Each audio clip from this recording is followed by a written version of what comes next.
What's up, everybody? Welcome to Bingetown TV. This is Brian here with my co pilot Kyle, and today we're going to be talking part 8, the penultimate episode of the Apple TV Plus limited series, Masters of the Air. But before we get into it, a couple housekeeping items.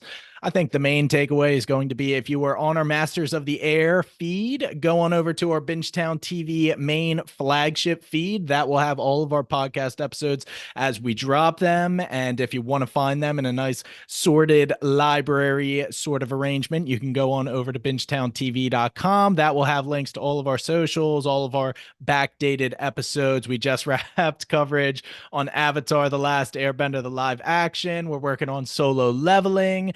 Shogun is probably the one that we are really jazzed up about at the moment, but you can find that all on bingetowntv.com. So go check it out. But yes, part 8 of Masters of the Air. Like I said, this is indeed our penultimate episode, and we were kind of just talking about it.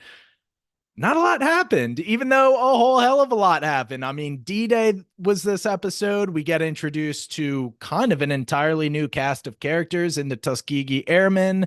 So a lot did happen, but I agree with Kyle was the one that said it. It didn't really feel like a whole lot happened. And maybe that's one of the complaints now that we are 8 episodes deep, that the pacing is getting a little bit marred or just has a weird feel to it as we kind of get into the end game of this series. But I'm going to hand it over to you, Kyle. Yeah, I can't tell if we're like victims of our own expectations, maybe, where we're expecting second to last episode, very explosive, and all of these things need to happen type of deal. So it was a little jarring that we're getting introduced to all of these new characters. I knew from all the promotional materials that the Tuskegee Airmen were going to be a part of this. Right. So it was kind of when were they going to get involved? And yeah, just like as a second to last episode, it feels like, again, you're supposed to kind of lead us into this explosive finale, so that's okay. I guess we were just maybe expecting more D-Day maybe being a more explosive thing when it's really Crosby sleeping through it type of deal. But again, Right. this is what actually happened. This is a true story. It's not something that's being created for plot and all those types of things. So I think we might have been a victim of our own expectations. Yeah, and it makes sense the show would include D-Day, but Rosie says it himself, we ruled the air. They were unopposed in the air Mm. because the past 2 episodes, their goal was to completely annihilate the Luftwaffe to clear way for this invasion of Normandy. So it kind of makes sense. I just think from a show perspective, they maybe could have ended the series on D-Day so that we could have had the 100th really going out on raids still that kind of felt meaningful, or the intensity was still high. But instead we're in the penultimate episode. I'm not even sure if we are going to see our main characters become opposed in the air going forward. And again, it felt really weird that they're just shoehorning in the Tuskegee Airmen this late in the game when they're cool. I Yeah, would have liked yeah. to see them probably introduced earlier in the series, especially since right from the get, they're celebrating 500 missions. So clearly they had a lot that they could have gotten into. And I think I've been a bit more vocal, but the past 2, maybe even 3 episodes have felt slow just at the Stalag. So maybe they could have taken it away from that aspect, included the Tuskegee earlier, and kind of fleshed out that storyline, because right from the get, I was really liking what I was seeing. And I mean, the name precedes them. Everybody has heard of the Yeah. Tuskegee. It's a very enduring name and a famous group of pilots, of course, being the first African American pilots in the Air Force. But it this Yeah. whole episode just gave me a weird feel. Yeah. Earlier would have been better. It feels weird to say, but we just haven't really been able to generate a connection with these characters. Ooh, excuse me as my alarm goes off. Probably Mhm. set it for PM instead of AM. And where was I go? It's just, yeah, we haven't really made the connection so much with them, and now they're going to play potentially this big role in the finale. And while it's going to feel good still, because, we're behind them no matter what, it just feels like, yeah, we're second last episode, and then we're dedicating whatever it ended up being 10 to 15 minutes to these characters that we've never met before, which we're saying, probably should have met earlier. Maybe that's a Yeah. historical timeline mismatch, but like you're also saying 500 missions. They've been out there, they've been doing stuff. Well, I use the term shoehorned, and I feel like the showrunners really are trying to include this because, like I said, they're a very Yeah. noteworthy group. The first African Americans. That is an interesting storyline to follow. However, I was reading a couple articles. They were mentioned on one page of the book Masters of the Air, and then Kraz also has his own memoirs. He kind of introduces us to the Tuskegee Airmen through a narration. They were unmentioned in his memoirs, which makes sense because they were stationed in North Africa and later Italy, whereas they were Yeah. in England and East Anglia. So over 1,000 miles away, these two wouldn't have really interacted together. So Yeah. it all just had a weird feeling, but again, it was still good. Probably one of the weaker entries overall, I would say. But if you are done with the preamble, why don't we get into this? Yeah.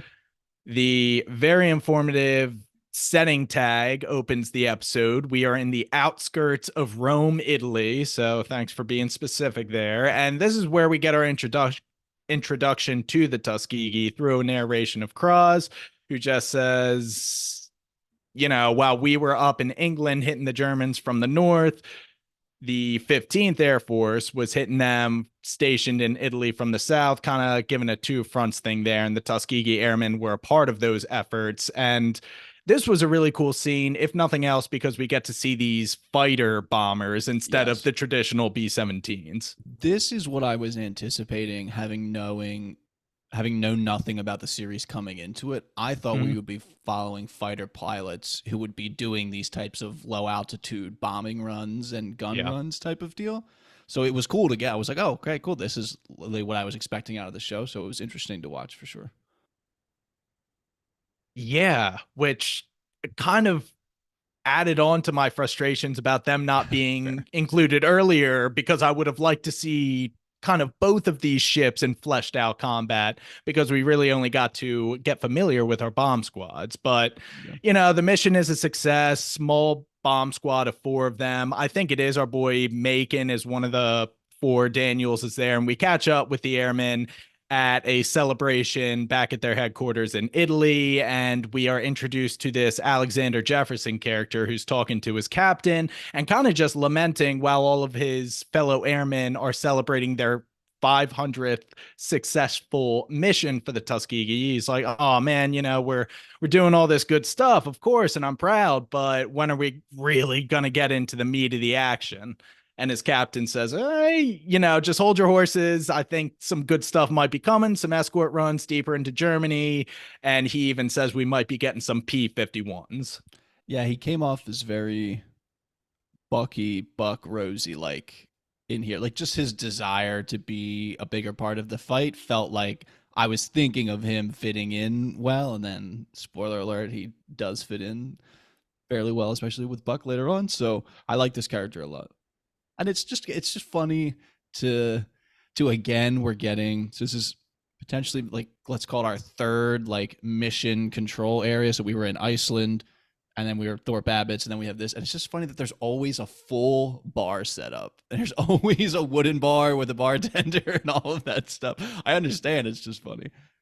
I mean, you got to keep the boys happy and Yeah. morale high in Yeah. those few precious moments where they do have time of leisure. Yeah. But that was actually something I read as well when Jefferson has a reaction to the captain saying we might be getting to fly some P-51s. Those were the cream of the crop as we kind of got shown last episode. I did see that the Tuskegee, which should surprise nobody because the military was pretty racist at the time.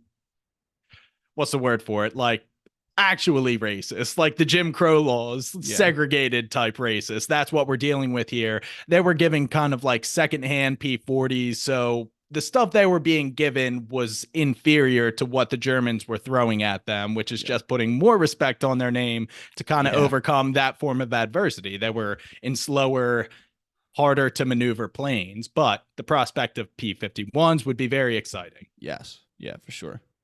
So the next scene is just kind of two.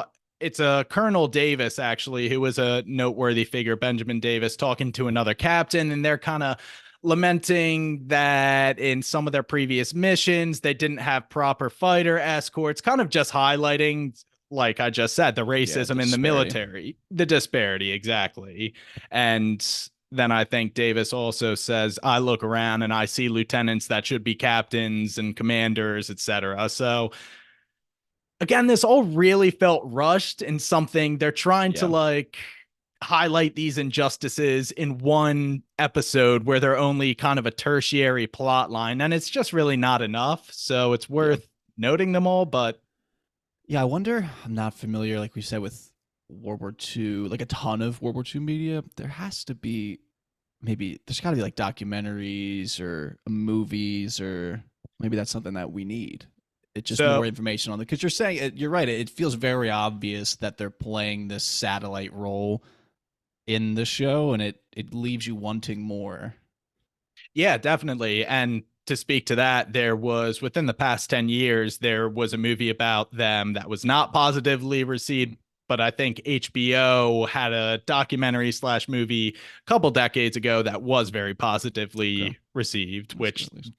the article I was reading was like, there is a want to see these people's stories Yeah, instead of just shoehorning them in to the last two episodes. Though I digress. They were still yeah. cool while we got to see them. I'm trying to think to my introduction for the most part to the Tuskegee Airmen is definitely the very recent debates over what the Washington football team should have renamed Yes. themselves. Yes, and all of the signs pointed towards something with the Tuskegee Airmen being a great name, and they just kind of went with Commanders. So that's I that. think they wanted to call them the Red Tails, like the Yes, Washington Red Tails, which yes, they painted the tails, it's pretty on the nose, painted the tails yes. of their planes red. And That's what it was. I was all for that.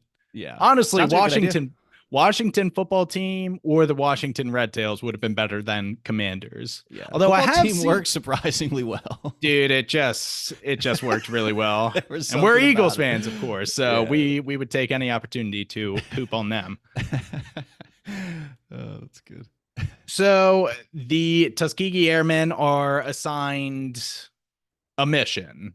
And this mission is to kind of clear the way for an invasion. I guess it would be on the southern coast of Europe, but they were going to be on a bombing raid of Marseille, Saint Tropez, and Toulon. And they were going to hit some of the critical landing points to knock out the radar detecting systems that the Germans had set up, essentially clearing the way for an invasion force. And we have this long monologue where Lieutenant Macon, who is another great Yeah, character, just kind of says, Hey, I calculated the route. We're not going to have enough gas. And the what's commanding good? officer's like, Yeah, it's going to be tight, essentially. I like how when he said, "We'll give you like IDs or whatever documents so you can try to blend in," and they literally all start laughing. Oh, yeah, they know. They're like, Yeah, that was funny that they all started laughing. I was very curious what the reaction would be, and it was perfect that it was that. They're all looking Absolutely. at it, and I think one guy even turns to the guy next to him and was like, "Good luck trying to blend in." Yeah. Like, that was good. That is an interesting concept, though, that downed pilots or pilots were given fake Yeah, documents in the inevitability that they were to be shot down. I feel like I would But feel better having them on me. yeah, so would I. But they knew it was kind of more a farce than anything for Yeah, them. yeah, It was one of the lighter scenes. So next time we see them is in the air, and their fighters are equipped, fighter bombers, whatever, are equipped with drop tanks. And we see one guy, his drop tank gets stuck. Westbrook. Just, yeah, RIP Yeah, Westbrook, but Macon kind of walks him through, kind of jiggling his plane to kind of help yeah. it along and like dunk it off, which was really cool and just showing his chops as a pilot. I thought it was like a lever thing that he was trying to say you need to push or pull, and he was doing it so hard that he was twisting Mm, his plane, and then I realized that they were literally just shaking their yeah. plane in the air. I, that was crazy to me that the Yeah. fix is literally just freaking hit it, man. Yeah, just It worked though. it was good. Thankfully. Yeah, but No, Megan just comes off in these two back-to-back scenes like an absolute legend. Absolutely knowledgeable and a good leader. Yeah. So then I believe it was Toulon, where they get into this gunfight with some machine guns on the coast. And again, just regret. I love seeing these planes in the Yeah. air. I wish I had more of these combat scenes watching these fighter bombers specifically, but we lose a couple people here, and this kind of propels us into them being captured by the Germans after being shot down. Westbrook does not make it, but the three that do are going to be Daniels, Jefferson, and Macon. Yeah. Yeah, it looked good again. Like I said, this is more of what I was had been expecting. It's just yeah, you're right. I didn't even think of it while I was watching, but I had this like not necessarily weird feeling, but just something I was noticing but couldn't put words to. But you're right in that it's just what we want. I feel like I wanted more of this. Yeah, for I sure. didn't realize that I wanted more of this until I have this taste of it, and it's like, oh, okay, this is also very interesting. Mm-hmm. Yeah, They do get captured by the Germans, and Macon really hurt his neck, which, I if you're was going to be a worried for this. POW. Yeah, so was I. I didn't think he was going to make it, but he does wind up making it. And the next scene we get is kind of a echo of, I think it was part 6, where Bucky is being processed by this German inquisitor, whatever you want Mhm. to call it, kind of playing the good cop, and they respond in much the same way with just their name, title, and soldier ID. Yeah, and it was again, it's a nice, nice maybe isn't the word, but it's this reality, this honest depiction. Because it was obviously a conversation that was ongoing. Of we've mentioned like this the lack of support, or at least lack of equal support given to African American troops, and while this man is a Nazi and he's not to be trusted, he puts out a very, I would say, fair question of why are you putting your life on the line for this country that clearly does not care so much about you? I mean, he brings up examples from the United States of how, African Americans are discriminated against within the country. And I thought Macon's answer was a good answer. I didn't expect him to say that. I thought they would just keep going with the names and their numbers and things like that. But yeah, I mean, it feels like they had to. I don't want to say they had to address this type of stuff, but it feels like this is exactly how the interrogation would have went. Yeah, 100%. And I don't know, that even puts more respect on these Yeah, people for taking part in the military and fighting for a country that does nothing but treat you poorly and disrespect you. I mean, somehow, some way, they still have that nationalistic pride and a belief in what the United States could be. So it was maybe a little bit of a cliched line, but like you said, one that probably had to be included for sure. yeah, yeah. I like again, like maybe not the best word, but the guy does the little magic trick on the cigarette to Jefferson, and I was just like, this fucking guy. Trying to butter him up, I Yeah, guess. two of I think the best characters in the show have been the two Inquisitors, just because I don't know, they just play a funny role. Yeah, I don't know. This guy was more of a bastard, shall we say, than the Yeah, last that's guy true. that you like a lot. But That's true. so the next scene is them arriving at the Stalag Luft 3, and they're kind of met with people saying, "Oh, the Red Tails are here," which also was a little, I don't know, eye rolly, but oh, they're legends, whatever. So Well, there was also a little bit of the negative as well.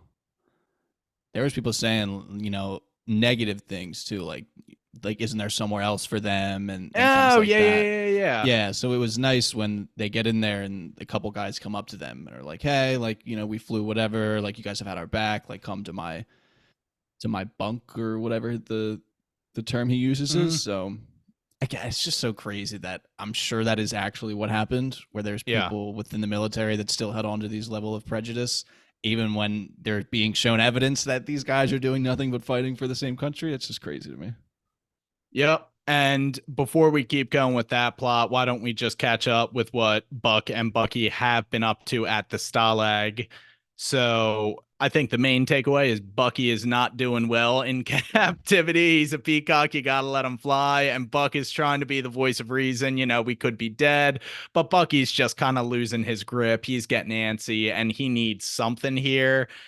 kind of in the background is this stump remover that we were introduced to last episode, and Bucky's like playing air baseball with himself, and then he kind of just goes over looking for trouble, like, oh, you boys, let's play skins versus bones, and you'll be away, we'll be well, actually we're all the away team because we're in Yeah. freaking Germany right now. And him and Buck get into a scrap that is only broken up when the Germans start rushing around, and Buck surmises, whoa, we landed in Europe. This is happening. Yeah, I can only imagine how. I think you could understand both sides. You could see Bucky getting stir crazy. It fits with his personality. And then everyone else being pissed at him, where it's like, dude, shut the fuck up or help us. Like, there's your two options right now. Like, you're Mm-hmm. getting on our nerves type of deal. And he says he's been in there, I think he mentions 8 months at one point. Yeah. So it's been a bit. They're all in very close quarters. They all probably smell like shit, feel like shit. They are eating like shit. So obviously tensions would arise. It would have been weird if there wasn't, I would say, a scene like this. Yeah, definitely. But kind of the good news that the Allies landed will boost morale. But Yeah. with that comes, okay, the Germans are going to start to get desperate. Listening on his radio, I think he just hears an update. They're at the Vistula River, which is about 450 miles away. Essentially, they're getting closer, and the the one guy that we consider our brass within the Yeah. prison just kind of says, okay, we're going to have to prepare for three inevitabilities. One is going to be a mass execution. Two is going to be a forced march deeper into Bavaria, essentially. Or three is going to be a battle. So we got to get these boys fit, and we got to just start rationing, storing stuff up and creating weapons in case we got to fight. It was totally the naivete. And I'm thankful for the naivete that I don't have an understanding of how being Yeah. a prisoner of war would work and, war and things like that. But my initial take was like, oh, cool. Like they're about to just march in here and get rescued. And then I didn't anticipate them having to, plan for these scenarios and all that type of Mm-hmm. stuff. So this was compelling, especially when we get into like the scenes of them doing the nightly demonstrations and stuff.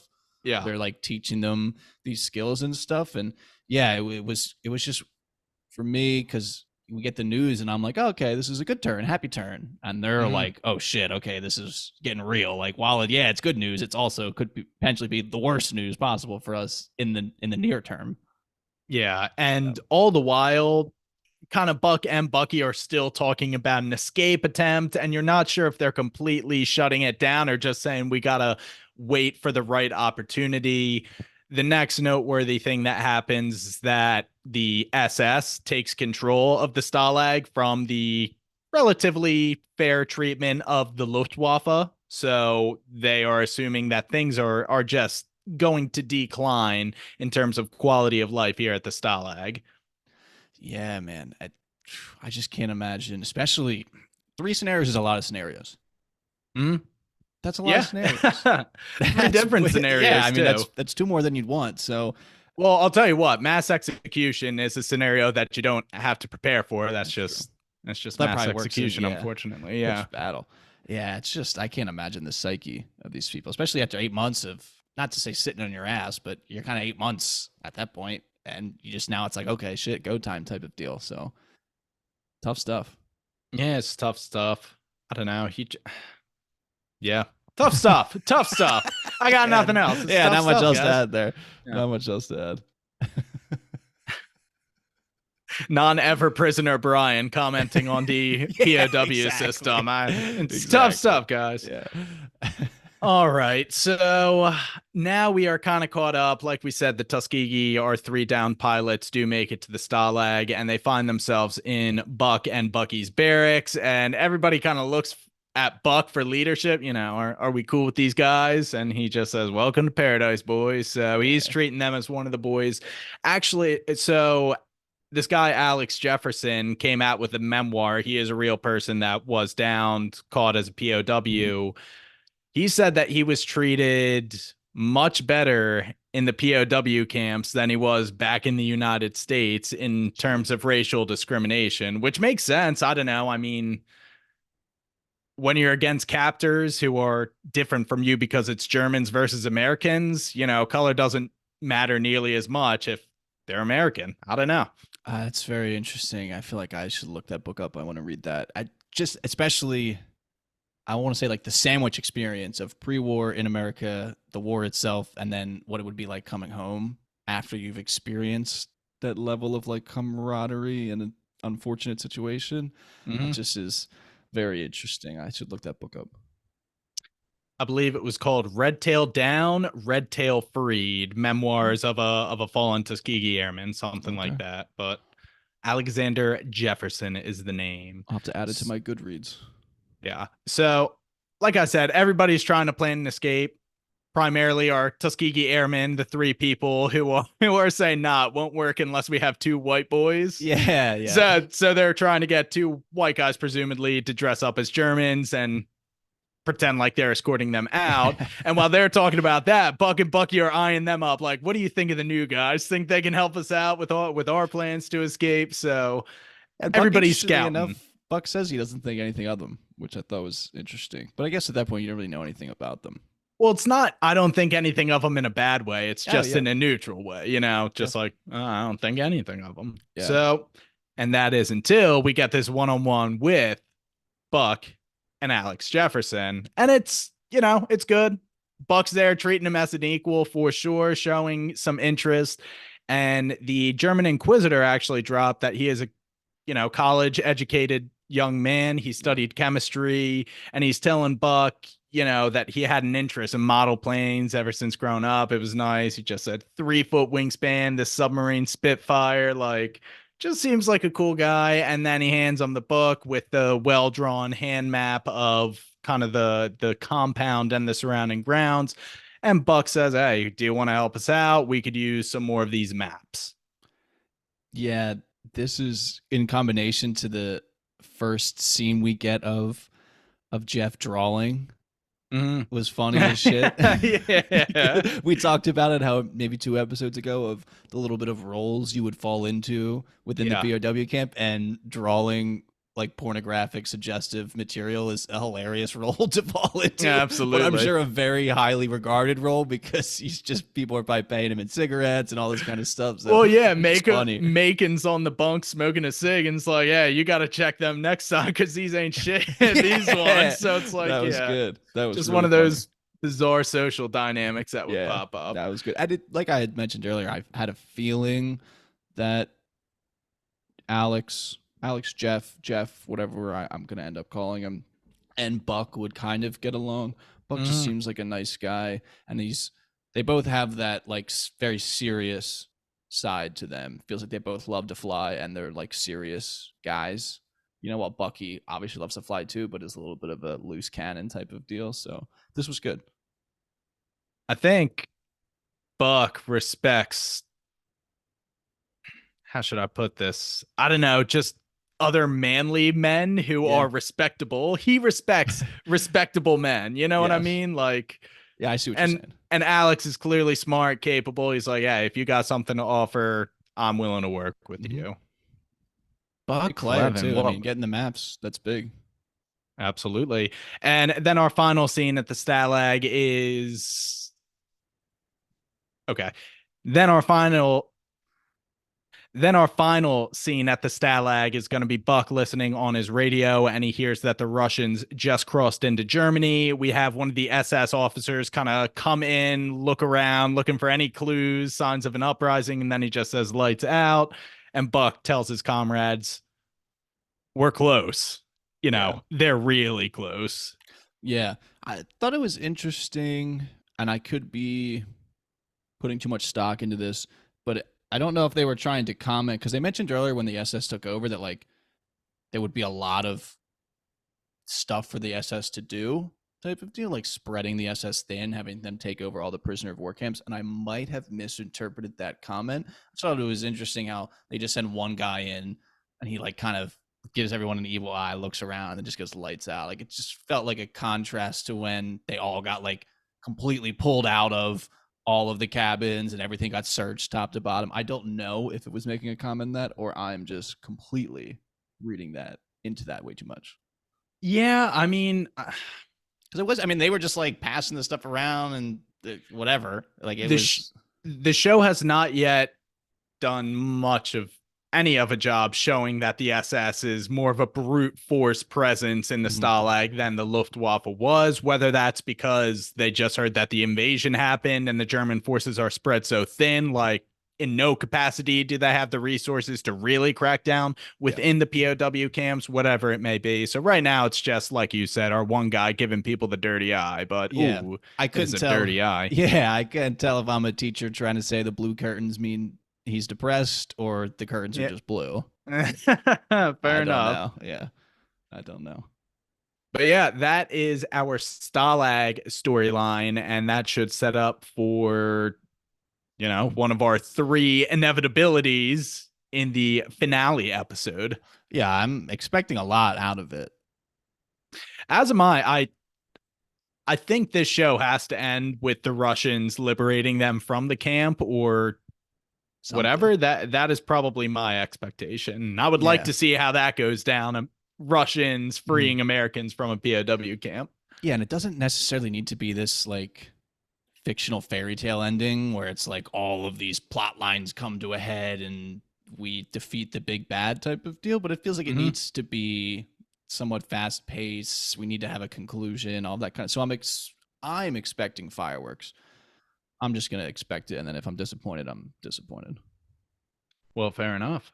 Yeah. So that's all for the Stalag. Let's rewind it back to the beginning at Thorpe Abbott. And like we said, this is going to be covering the days leading up to D Day through the point of view of a one Mr. Crosby.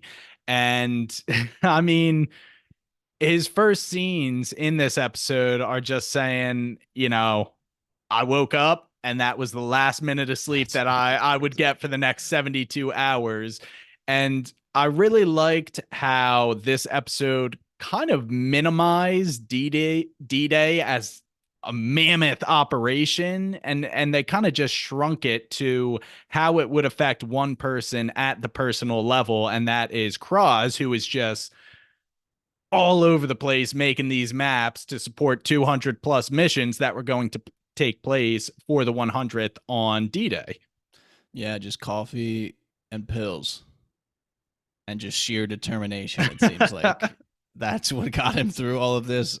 I mean, what a monumental effort. It's probably a good thing that he didn't know ahead. Like, if I knew ahead of time that I was about to go 72 straight hours, I would be in a much worse mood to start. So it was also interesting how he was giving us milestones of like, it's that Yeah. second breakfast on the second day. Like, yeah, I assume the second breakfast on the second day was terrible. The first night lies to you. It tells you it's going to be easy.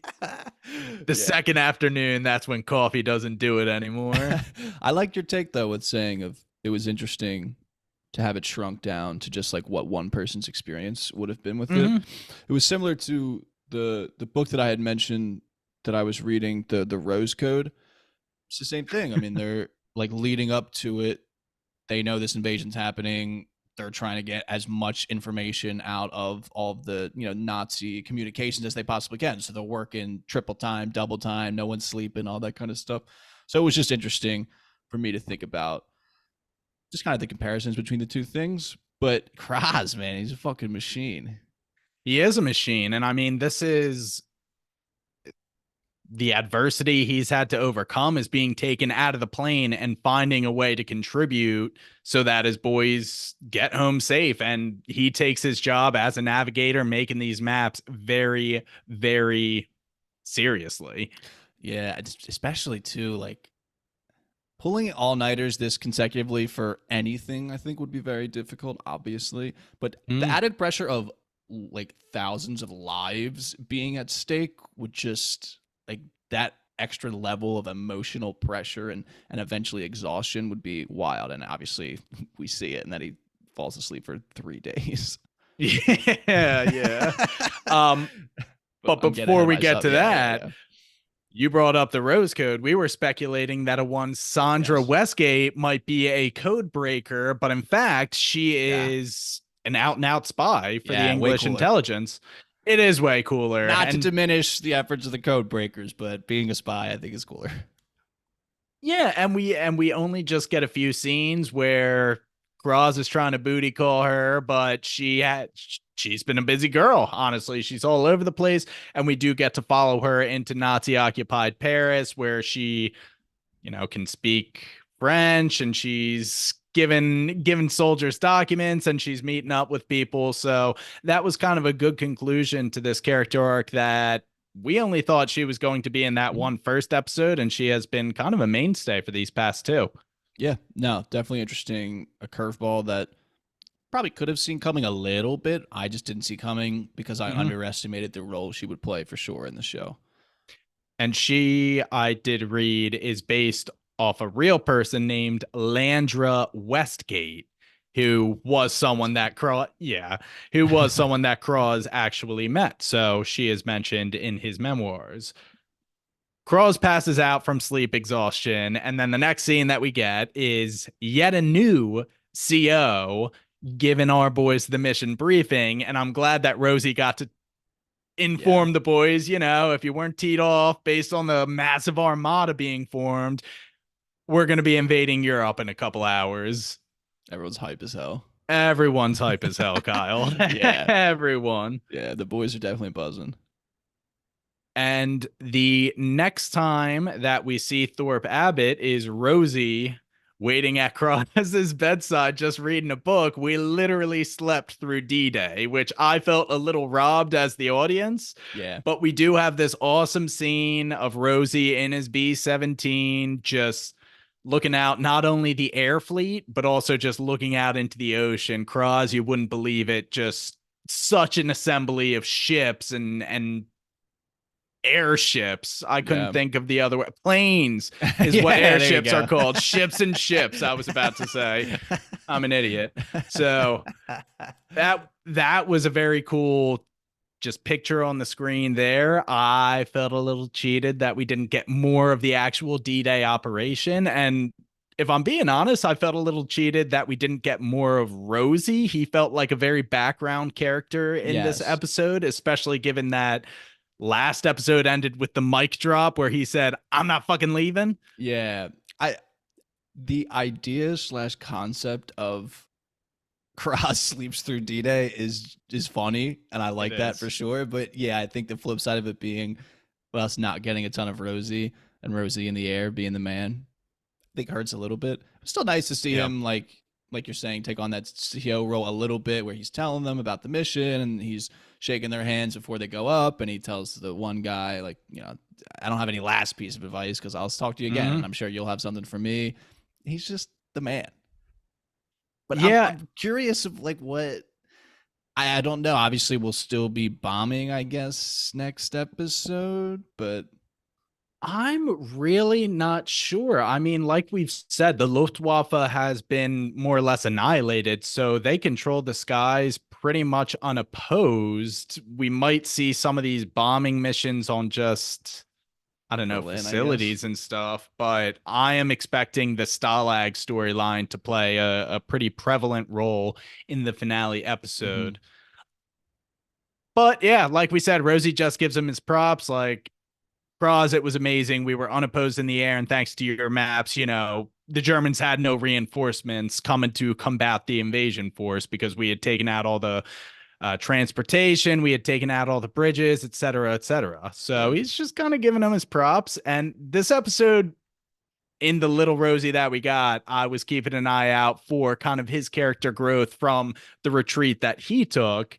And that kind of comes full circle when Cross gets informed that he has to take this mandatory month off. And Yeah. Cross is pissed. Yeah, it's so interesting because just as the cuddled up on my couch viewer, I'm like, dude, hell yeah, man, you get a month off. That's sick. But he, is a different man than I am. So I like to. He goes. It's funny that he just goes right for the booty call. Yeah, yeah. I It's wanted like to the see next thing we Sandra see one him last do. Yeah, time. he's like gets right on the phone, and he goes, "What's up, girl? I'm about to be in London." My boy. Yeah, doesn't work Well, out though.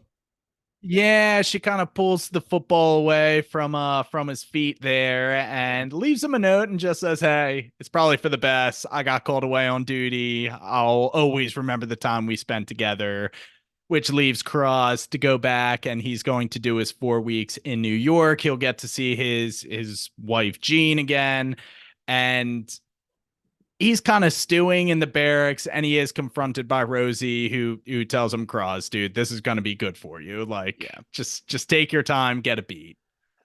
But again, is his finale scenes walking around in New York, or we get a time skip where he's back? Very curious to see. No idea what that's going to be like.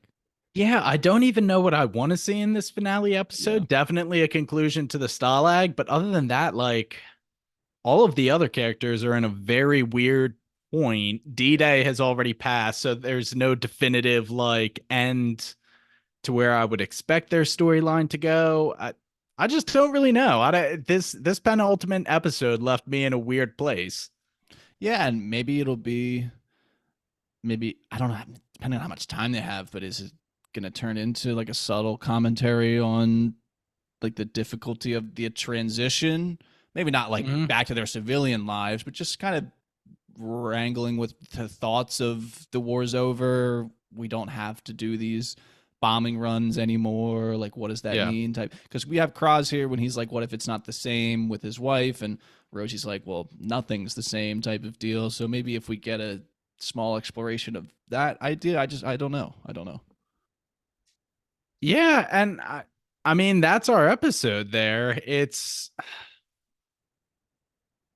Yeah, I as I recall, Band of Brothers kind of did that trope where it's like the screen goes black and then there are a few paragraphs of like white text, like Bucky Egan went on to do this and that in the States and lived a long, prosperous life, whatever. So I'm sure I about want 10 that. minutes. Yeah, oh, so do I I want that. too. Yeah, I yeah, I want want that for closure on sure. their civilian life, but you gotta figure 10 minutes will be committed to that. So yeah, I don't know to kind Well, of leave it, I just feel like this show maybe a little bit ran out of gas here in the latter half of the season. I'm not really sure if that's just me. I think a lot of the community did agree that with my take that the Tuskegee is really being shoehorned in here at the end, yeah. kind of doing them a disservice in that regard. But other than that, people have been liking what they're seeing. Yeah, that feels fair. We'll see how this finale goes, of what level of it doesn't feel like we're going to hit those extremes of emotion and like adrenaline that we got early on. Maybe that's just story though. Is that just how it Mm-hmm. went, type of deal. So yeah, I agree. It's still been great television, but you can feel like my physical reaction to episodes is naturally less than it was in, 3, 4. I would Something we agree. got to accept, I guess. I would agree. And why don't we leave it there? That is going to be part 8, our penultimate episode of Masters of the Air. As always, if you like what you heard, give Bingetown TV a follow on Twitter and Instagram. Visit us on bingetowntv.com and subscribe to our show on Spotify, YouTube, the Apple Podcast app, or wherever else you may find your podcast. Once again, we are Bingetown TV. And thanks for listening.